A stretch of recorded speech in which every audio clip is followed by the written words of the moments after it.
Mesdames, Messieurs, ravi de vous retrouver dans cette session informative. Bonjour à chacun et à tous. Au menu de cette édition, les députés de la 9e législature de l'Assemblée nationale du Bénin s'apprêtent à clore officiellement les travaux ce vendredi 30 janvier 2026 à l'issue d'une séance plénière solennelle. Cette ultime rencontre parlementaire marque la fin de mandat entamé en février 2023 et ouvre la voie à l'installation de la 10e législature. Restez avec nous pour en savoir plus. Communal 2026, l'Union progressiste, le renouveau arrive en tête, le bloc républicain suit, les forces courent pour un Bénin émergent, écarté du partage des sièges. Les résultats ont été proclamés hier soir par le président de la Sénat, Saka Lafia. Les détails dans quelques instants. Nous sommes dans le département du Plateau, cette fois-ci, Forum de la citoyenneté active à Pobé. Après le succès retentissant de l'étape de Bastila qui avait mobilisé plus de 1500 participants, le réseau a posé ses valises dans le département du Plateau où se sont réunis plus de 1000 citoyens venus des 4 communes de la 22e circonscription, à savoir Pobé, Sakété, Ifanyi et Adiawere. Vous aurez plus de précisions dans le développement. À toutes ces informations viendront s'ajouter d'autres sans occulter l'interactualité ainsi que la revue de presse en fin d'édition. Merci de nous préférer pour vous informer. Sota Midi Magazine, le point de l'actualité de la journée sur ta radio. Sota FM, c'est maintenant et tout de suite. De nouveau, bienvenue à chacun et à tous les entrepreneurs bénéficiaires du projet Prima des arrondissements de Garo et de Madékali dans la commune de Malanville prennent part à une séance de formation destinée à renforcer leurs capacités en compétences non techniques et en gestion d'entreprise. Cette activité se tient ce mardi 27 janvier 2026. Elle est organisée par le guichet des formations en collaboration avec la Chambre de commerce dans le cadre de la mise en œuvre des activités du projet Prima dans la commune. Pour en savoir davantage sur les objectifs et le contenu de cette formation, je vous invite à suivre cet extrait de Abdul Azizou Karimou Bani, animateur principal du guichet d'information. L'objectif, c'est d'outiller les entrepreneurs, les bénéficiaires Prima pour une bonne gestion de leur entreprise et aussi avoir des aspects sur les soft skills qui permettront davantage de développer leur entreprise. Des documents de gestion, on a abordé la fiche de production qui permet d'aboutir sur le compte d'exploitation. Il y a le compte client, il y a aussi la fiche de stock qui sont des éléments très importants dans le document de gestion. Donc je pense que dans le processus du suivi de cette activité, nous allons aborder ça pour qu'ils soient vraiment outillés totalement pour mieux gérer l'entreprise afin de voir la rentabilité, si leur activité est bénéfique ou pas, la gestion de temps et la gestion de stress. Et nous savons très bien que quelqu'un qui gère mal le stress peut tomber malade et voire même succomber. Et aussi quelqu'un qui gère mal son temps facilement aussi peut être stressé. Et qui gère mal son temps peut aussi perdre de l'argent, peut aussi perdre des opportunités. Donc c'est pourquoi j'ai jugé bon d'aborder ces éléments en attendant les autres aspects parce que c'est un ensemble d'aspects qui ont une corrélation. Lorsqu'on néglige l'un, ça peut agir sur l'autre. L'animateur principal prodigue de précieux conseils aux participants, notamment sur les bonnes pratiques de gestion, l'esprit entrepreneurial et l'importance d'une organisation efficace pour assurer la pérennité de leurs activités. On l'écoute. Le message que j'ai à l'endroit des bénéficiaires, c'est pour leur dire d'abord, ils n'ont qu'à tout d'abord remercier le projet Prima et la Chambre de commerce qui ont pensé à eux en créant le guichet d'information de communication sur les opportunités d'affaires dans le corridor de Malanville, qui est vraiment une grande opportunité pour eux à saisir. Et c'est dans ce cadre qu'ils sont en train de bénéficier de ces renforcements de capacités qui les aideront à mieux gérer leur entreprise afin de contribuer eux-mêmes au développement économique de la localité. Et je voudrais leur solliciter pour eux de mieux prendre en considération au sérieux cette formation qu'ils ont reçue pour que vraiment le développement de leur entreprise soit une réalité. Parce que si c'est payant, ils ne pourront pas payer ça. Cette formation nécessite un coût très élevé. Dans le cadre du projet, ils sont en train de bénéficier de cette formation gratuitement. Donc c'est une fierté pour eux. Ils doivent vraiment mettre en application les acquis pour qu'ensemble, on puisse vraiment participer au développement de notre localité.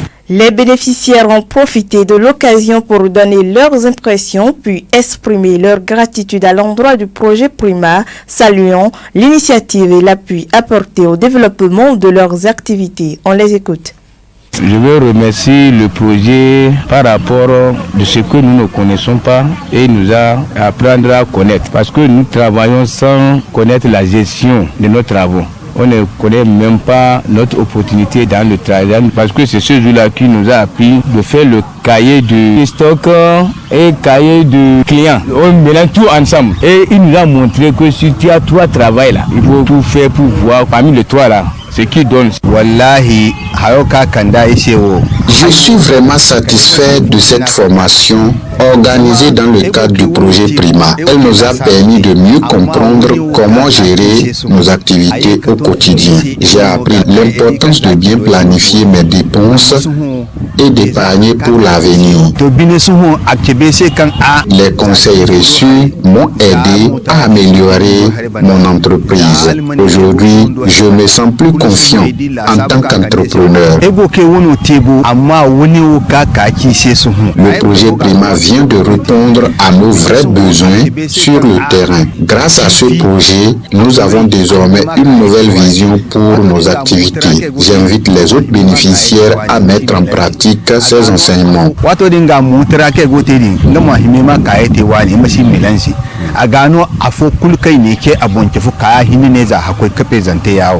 Mesdames et messieurs, ce journal se poursuit. Je l'avais annoncé il y a quelques instants. À quelques jours de la fin de leur mandat, les députés de la 9e législature vont reprendre les travaux parlementaires ce mercredi plutôt 28 janvier 2026 avec un ordre du jour particulièrement chargé. Plusieurs projets et propositions de loi d'envergure nationale figure à l'agenda de cette reprise. Parmi les tests soumis à examen, on retrouve des projets de loi relatifs à la prévention et à la prise en charge du VIH-Sida, à la réglementation de l'industrie du cinéma et de l'image animée, ainsi que des modifications de loi organiques et qui encadre la Cour constitutionnelle et le Conseil économique et social. La séance plénière du vendredi 30 janvier sera également l'occasion d'officialiser la clôture de la deuxième session ordinaire de l'année 2025 ouverte le 31 octobre 2025. Cette session dite budgétaire constitue la dernière session parlementaire de la législature sortante. Cette étape solennelle marque ainsi la fin de la 9e législature installée en février 2023 et prépare la transition institutionnelle vers la législature la 10e législature plutôt, et les nouveaux députés élus lors des élections du 11 janvier 2026 doivent entrer en fonction à l'occasion de la cérémonie officielle d'installation prévue pour le dimanche 8 février 2026. D'une brève à une autre, la Commission électorale nationale autonome Sénat a proclamé hier soir à son siège à Cotonou les résultats officiels des élections communales tenues le 11 janvier 2026. À l'issue de la compilation nationale des suffrages, deux formations politiques domine largement la répartition des sièges dans les conseils communaux. Selon les chiffres communiqués par l'institution électorale, Union progressiste Le Renouveau a 963 conseillers élus, le Bloc républicain a 852 conseillers élus, puis les forces Cori pour un Bénin émergent sont non éligibles plutôt au partage des sièges. La Sénat précise que la FCBE ne remplit pas les conditions prévues par le code électoral pour accéder à la répartition des sièges. Le taux de participation enregistré au plan national s'établit à 36,67%, traduisant une mobilisation modérée des électeurs. Les nouveaux conseillers communaux sont désormais attendus pour l'installation des conseils et la mise en place des exécutifs communaux dans les prochaines semaines, étape décisive pour le fonctionnement des collectivités locales.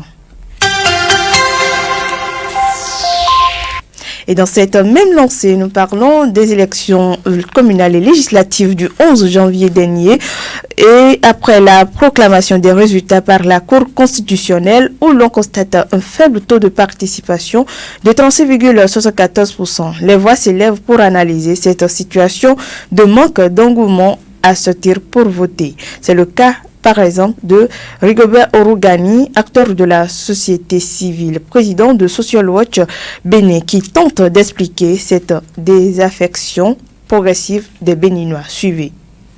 Selon la déclaration de la Cour, nous avons un taux de participation d'environ 36,7%, ce qui est loin des taux antérieurs. Ça veut dire quoi? Que le taux de participation depuis un certain temps a commencé par régresser. Qu'est-ce qui explique cette régression en matière de participation des citoyens au choix de leurs dirigeants? Plusieurs raisons peuvent expliquer cela. Premièrement, vous savez que par le passé, nous faisons une liste électorale manuelle. Et cette liste électorale, ça veut dire quoi? Que les citoyens sont appelés à sortir pour aller s'inscrire et prendre leur carte d'électeur. Ces citoyens, dans leur conscience, savent qu'ils ont une carte d'électeur, ils doivent aller voter. Donc, lorsque tu es sorti pour aller t'inscrire, il est de bon ton, si rien ne t'empêche, de sortir pour aller voter. Et ça, pendant que cette méthode existait, nous avons eu des taux de participation supérieurs à 50%. On a même eu 75%. Dès lors que nous avons parlé de liste électorale permanente informatisée, l'EPI, et aujourd'hui, liste électorale informatisée, l'EI, le citoyen ne sort plus, c'est un processus qui génère la liste électorale. Donc, beaucoup ne savent pas qu'il faut aller voter. Malgré les sensibilisations, beaucoup ne savent pas que leur nom est sur la liste et qu'il faille aller voter. Et plus loin, à la question de savoir si c'est le caractère simultané de ces élections qui ont conduit à ce constat, l'homme de la société civile répond en ces termes. Rigobert Orugani, qu'on écoute. Oui et non. Oui, parce que il y a des partis qui ne se retrouvent pas au communal et qui se retrouvent aux législatives. Et attendons la proclamation des résultats des communales pour voir si le taux de participation des communales sera encore inférieur à celui des législatives. Là, on pourrait dire que, effectivement, les gens sont venus voter, mais ils ont refusé de voter pour les communales. Mais dans tous les cas, je pense que c'était aussi une opportunité pour les citoyens d'aller voter et de faire augmenter le taux de participation. Puisque pour les législatives, il y a 5 partis. Si les citoyens croient que tous les citoyens se retrouvent à l'intérieur de ces 5 partis, la majorité, normalement ça ne devrait pas causer de problème. Ce n'était pas 36% qu'on devait avoir. On devait avoir peut-être plus de 50%. Maintenant, pour les communales, il y a des partis, c'est seulement 3 partis qui sont en liste et ça peut expliquer peut-être un faible taux de participation. Mais dans tous les cas, je pense que les raisons évoquées en premier lieu sous-tendent la désaffection des citoyens au vote. Ce n'est pas parce que les élections sont couplées qu'il y a une désaffection. Non, les citoyens ont une désaffection vis-à-vis du vote parce que depuis un certain temps, le vote n'est plus la fête. Les citoyens ne se retrouvent pas, ne sont plus libres de faire le choix qu'ils veulent. Par ailleurs, pour améliorer la participation électorale à l'avenir, le président de Social Watch a fait des recommandations concrètes aux institutions puis partis politiques. Rigobert Orugani se veut plus précis. Je pense que c'est les sensibilisations qui doivent continuer, les campagnes d'éducation civique qui vont continuer et faire de nos citoyens des responsables. Il y a la responsabilité citoyenne qui n'est pas assumée. Et c'est ça, comme l'a dit quelqu'un, nous avons beaucoup plus de population que de citoyens parce que le citoyen, c'est celui-là qui accomplit des actes pour l'intérêt de sa nation. Et donc, travailler pour avoir vraiment des citoyens au Bénin, des citoyens qui travaillent, des citoyens qui participent à la construction du pays, des citoyens qui participent aux décisions d'une manière ou d'une autre, des citoyens qui sont engagés pour la cause publique. Je pense que ce travail est à la fois le gouvernement, les hommes politiques et la société civile pour faire ce travail-là. La responsabilité citoyenne, elle est importante dans ce sens que aujourd'hui tout se fait. Nous sommes en démocratie, on dit que c'est pour les citoyens, le gouvernement du citoyen, par les citoyens et pour les citoyens. Donc, je pense que le citoyen est au centre. L'engagement du citoyen est indispensable pour asseoir une bonne démocratie. Mesdames, Messieurs, prenons une courte pause à présent. Sota Info Midi, le point de l'actualité sur ta radio. La ministre de l'Industrie et du Commerce béninois a procédé hier mardi à l'inauguration officielle du marché moderne de Kokokodji. Ce marché s'étend sur une superficie de 2 hectares, dont 2,8 aménagés. Sur les 21 déjà construits, ce nouveau marché de Kokokodji vient apporter un ouf de soulagement aux commerçants de cette zone. Ceci s'inscrit dans le cadre du programme de modernisation de 35 marchés urbains et régionaux initiés par le gouvernement du président Patrice Talon. Occasion pour la directrice générale de l'ANAGEM de revenir sur le caractère des boutiques et autres disponibles. Écoutons pour plus de détails Eunice Oisel Kinifort. Le nouveau marché de Kokokodji offre aujourd'hui 1839 espaces de vente répartis notamment comme suit. 197 boutiques, 1444 étals primeurs, 85 étals poissonnerie, 6 restaurants avec servitude terrasse, 5 étals boucherie, 6 étals écailleurs, 42 espaces animaux vivants, 5 espaces primeurs et 16 espaces moulins. Et dans son adresse, la ministre de l'Industrie et du Commerce a appelé les occupants et occupantes du dit marché à en prendre soin. Sadia Alimatou Assouma, qu'on écoute. Chers commerçantes et commerçants, ce marché est désormais le vôtre. Avec cet outil, il y a des nouvelles règles, de nouvelles responsabilités. Responsabilité de respecter les règles d'hygiène et de sécurité, préserver les installations, faire de ce marché un espace ordonné, attractif, durable et surtout de tolérance. Vous venez d'écouter à l'instant la ministre de l'Industrie et du Commerce sur Sota FM. Et ce journal se poursuit. Dernier volet plutôt de l'information. La 22e circonscription électorale a accueilli le samedi 24 janvier 2026 à l'hôtel Adebayo de Kobe une étape mémorable du Forum national citoyen itinérant initié par le réseau Winners.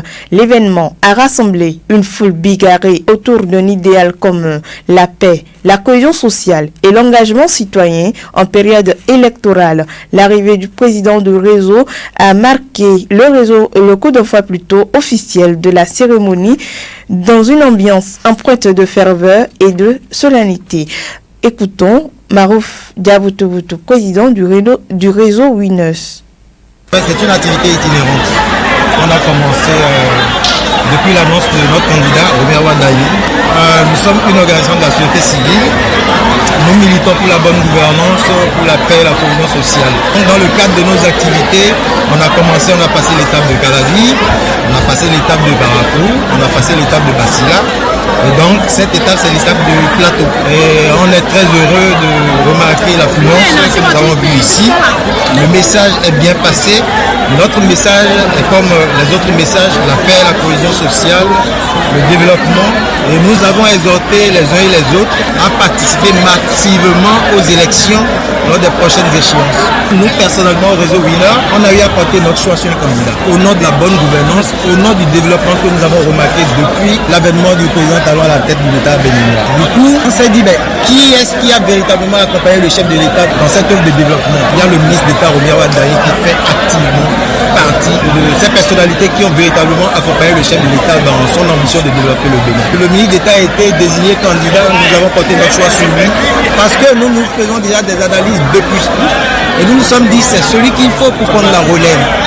Donc, dans nos marches, dans nos messes, nous essayons de faire comprendre à la population le bien fondé de sortir massivement pour légitimer l'élection de Romuald Wadani. L'appel que nous avons à l'endroit de la population du plateau, c'est qu'ils sortent massivement le jour des élections et qu'ils votent massivement pour le développement.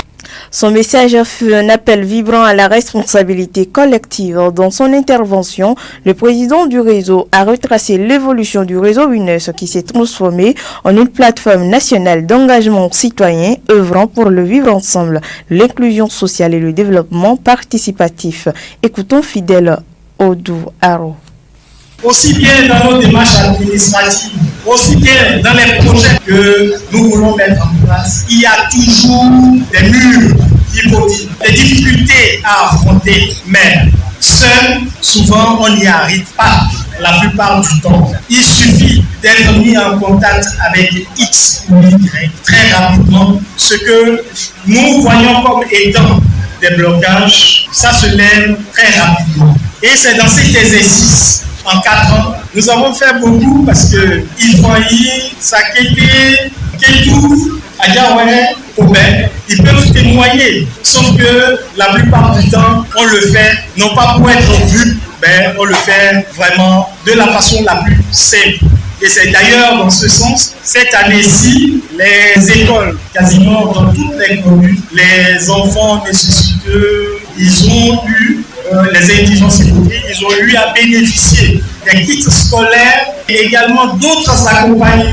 Nous sommes dans la période électorale. Figurez-vous, les législatives sont passées. De la patience, de la paix, qu'on nous inculque déjà dès notre jeune âge. Je suis confiant que les autres échéances, à savoir les élections présidentielles, se mettent les mêmes attitudes que nous avons cultivées jusque-là. Ça va toujours continuer et on ne sera pas, les fauteuils de troupe, le plateau gardera toujours la tête haute.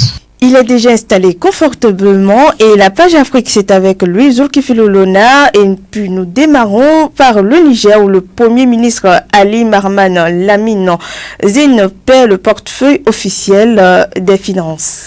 Justement, dans Casse Orisha au Niger, un léger réaménagement du gouvernement a été annoncé lundi 26 janvier 2026 sur décret d'Abdrahmane Tchani. Ali Mahama Lamine Zine perd le portefeuille de l'économie et des finances, mais conserve la fonction de Premier ministre qu'il occupe depuis août 2023. Les clés du ministère de l'économie et des finances sont désormais confiées à Mamani Lawali Abdrahmane et Abdou Rafa Jarive qui a dirigé la Banque centrale des États de l'Afrique de l'Ouest, BCAO, au Niger. Et pour finir l'interactualité, nous sommes aux États-Unis face à la colère à Minneapolis. L'administration Trump joue l'apaisement.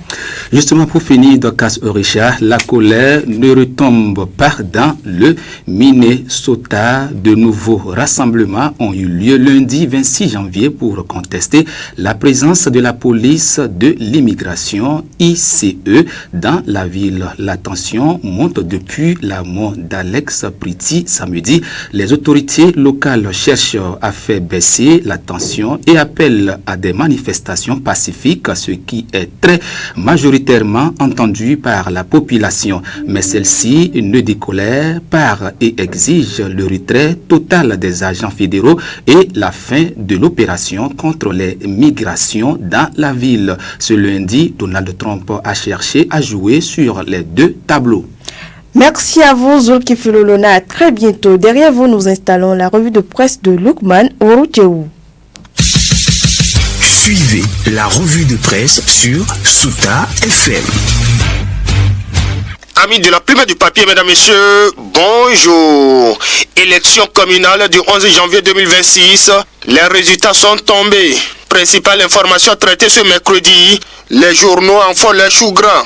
Fraternité, le matinal, la nouvelle tribune, le Canal du Nord, les 4 vérités, Matin libre, Dynamise Info, le meilleur, la boussole, le télégramme, sans oublier Dabaro et le Soleil Bénéfo rapporte qu'hier mardi dans la soirée, la Commission électorale nationale autonome Sénat de Sakalafia a rendu public les résultats issus des urnes pour les communales du 11 janvier dernier.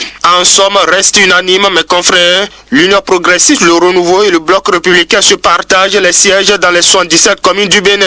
soit au total 1815 conseillers au plan national, précise le matinal. Le journal, tout comme les autres publications, révèle que Foscori pour un bien émergent est recalé pour défaut de seuil requis. En effet, explique les 4 vérités, l'Union progressive, le renouveau s'en sort avec 1 328 475 voix, soit 48,92%, l'équivalent de 963 conseillers. Le bloc républicain obtient 1 206 390 voix, soit 44,43% et 852 conseillers. Quant au parti FCBE, il récolte 180 663 voix, soit 6,65% et donc 0 conseiller. Détaille le quotidien pour lequel l'Union progressive, le renouveau et le bloc républicain raflent tous les 1815 sièges.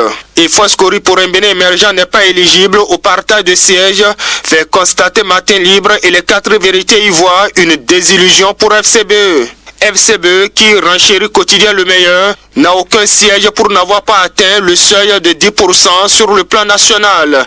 En conséquence, l'Union progressive, le renouveau prend 39 mairies et le bloc républicain 38 mairies. Alors l'UPR et BR bouffent tout et FCBE sur le carreau clame en manchette le Soleil Bénin Info qui constate que comme pour les législatives, les 2 partis de la majorité présidentielle contrôlent les 77 communes du Bénin.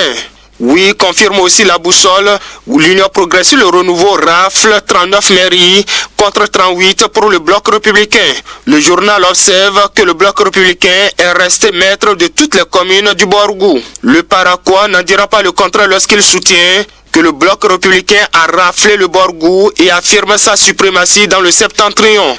Dans la même logique, le Canada du Nord placarde en gros titre « Résultat des élections générales du 11 janvier 2026, le bloc républicain confirme son ancrage politique national. » Le journal estime que c'est une percée historique à l'Assemblée nationale avec 49 députés et un maillage territorial renforcé avec 38 communes dont 2 villes à statut particulier. Porto Novo, Parakou et Lokossa auront des maires BR, l'Union progressive conserve Cotonou, puis Abom et Calavi et enlève boycott, résume les 4 vérités qui rapportent le message de reconnaissance du président du parti Bloc républicain. Analysant les grandes tendances des législatives et désormais des communales, Dynamise Info cherche à savoir à qui ont profité les accords de gouvernance. Pour mon confrère, ces accords n'ont profité qu'aux 2 grands blocs de la mouvance présidentielle. Sans commentaire dans le reste, Matin Libre revient sur le mandat à vie des députés au Bénin. Dans sa parution du mardi 20 janvier dernier, rappelle le journal, Matin Libre a titré « Assemblée nationale 10e législature ». Ces députés carriéristes. L'article parle des députés qui, depuis la 5e, la 6e, la 7e législature, n'ont manqué de revenir chaque fois au Parlement. Il y en a qui cumulent pratiquement 20 années de présence sans discontinuer à l'Assemblée nationale. Fait remarquer mon confrère qui souligne qu'alors que dans le même temps, certains dans le lot ont jugé qu'il était temps de laisser leur place à d'autres plus jeunes. La plupart de ceux qu'on peut qualifier de doyens du Parlement béninois vont encore siéger pour la 10e législature. Le journal estime que cela pose le problème d'une nécessité de limitation de mandats législatifs afin de créer les conditions pour un renouvellement de la classe politique. Et la formule trouvée en 2019 en limitant à 3 mandats du député était bonne, apprécie le quotidien qui soutient la nécessité d'y revenir. Dans un pays à population moitié jeune, la chose politique ne doit pas être la chasse gardée de certains politiciens qui, à chaque élection, se positionnent toujours aux meilleures places, reléguant la jeunesse à son rôle éternel de bétail électoral, exhorte mon confrère. Pendant ce temps pour finir, Dynamise Info projette sur l'élection présidentielle d'avril prochain. Le journal croit dur en la candidature de Paul Onkwe. Paul Onkwe pourrait bouleverser la carte, soutient en titre le journal. Voilà, mesdames, messieurs, ainsi va l'essentiel de l'actualité telle que traitée par les publications ce mercredi. Fin de cette revue. Merci de m'avoir suivi. À demain. C'était la revue de presse sur Souta FM.